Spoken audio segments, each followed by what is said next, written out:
אני דיברתי עם הלוחמים בגבול הצפון ביום שישי, הם אמרו לי ইরানের বিরুদ্ধে চলমান যুদ্ধ ইসরায়েলি প্রধানমন্ত্রী বেনিয়ামিন নেতানিয়াহুর জনসমর্থন বাড়ালেও দেশটির রাজনৈতিক ক্ষমতার ভারসাম্যে খুব একটা পরিবর্তন আনতে পারেনি। এখনই নির্বাচন অনুষ্ঠিত হলে নেতানিয়াহু প্রয়োজনীয় সংখ্যাগরিষ্ঠতা অর্জনে ব্যর্থ হতে পারেন বলে মনে করেন রাজনৈতিক বিশ্লেষকরা।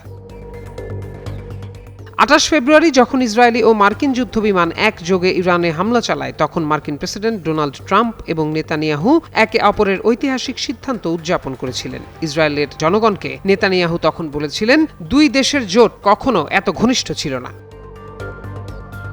কিন্তু 3 মাস পর যে সামরিক অভিযানকে যৌথ উদ্যোগ হিসেবে শুরু করা হয়েছিল, তা এমন এক কূটনৈতিক প্রক্রিয়ায় রূপ নিচ্ছে যেখানে নেতানিয়াহু কার্যত প্রভাবহীন হয়ে পড়ছেন। ইসরায়েলি প্রধানমন্ত্রী প্রকাশ্যে ট্রাম্পের সমালোচনা এড়িয়ে চললেও আড়ালে ইসরায়েলি সূত্রগুলো বলছে যুক্তরাষ্ট্র ইরান আলোচনার ফলে তার প্রভাব খুবই সীমিত।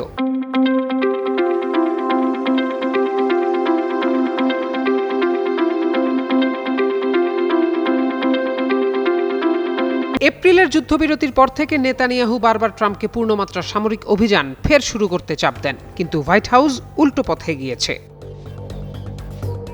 সূত্রগুলো বলছে এখন প্রধানমন্ত্রী আশঙ্কা করছেন নতুন চুক্তি ইসরায়েলের মূল উদ্বেগ ইরানের সমৃদ্ধ ইউরেনিয়াম, ব্যালিস্টিক ক্ষেপণাস্ত্র কর্মসূচি এবং আঞ্চলিক প্রক্সি নেটওয়ার্ক এসবকে যথাযথভাবে সমাধান করবে না, বরং তেহরানের ওপর অর্থনৈতিক চাপ শিথিল করবে।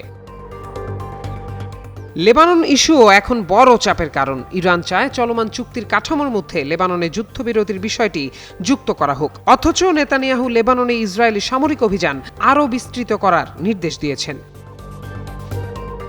তবে যুক্তরাষ্ট্রের কূটনৈতিক সীমাবদ্ধতা এখন নেতানিয়াহুর উপর চাপ বাড়াচ্ছে নিজ দলের ভেতর থেকেও এবং রাজনৈতিক প্রতিপক্ষদের দিক থেকেও।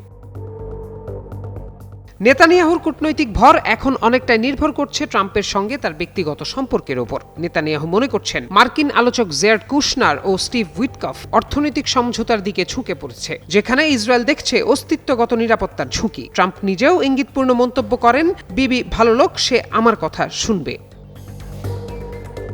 ইসরায়েলি সূত্রগুলো মনে করে সৌদি আরব এখনও ফিলিস্তিনি রাষ্ট্র প্রতিষ্ঠার জন্য স্পষ্ট রোডম্যাপ দাবি করছে, যা ইসরায়েলের বর্তমান রাজনৈতিক বাস্তবতায় বড় বাধা। বিশ্লেষকদের মতে এই যুদ্ধ ও কূটনৈতিক টানাপোড়েন শুধু নির্বাচনী রাজনীতির সীমায় আটকে নেই, এটি নেতানিয়াহুর দীর্ঘ রাজনৈতিক পরিচয়ের কেন্দ্রবিন্দুকে নাড়িয়ে দিচ্ছে। 3 দশকের বেশি সময় ধরে তিনি নিজেকে ইরান মোকাবিলার দৃঢ় নেতা হিসেবে প্রতিষ্ঠা করেছেন।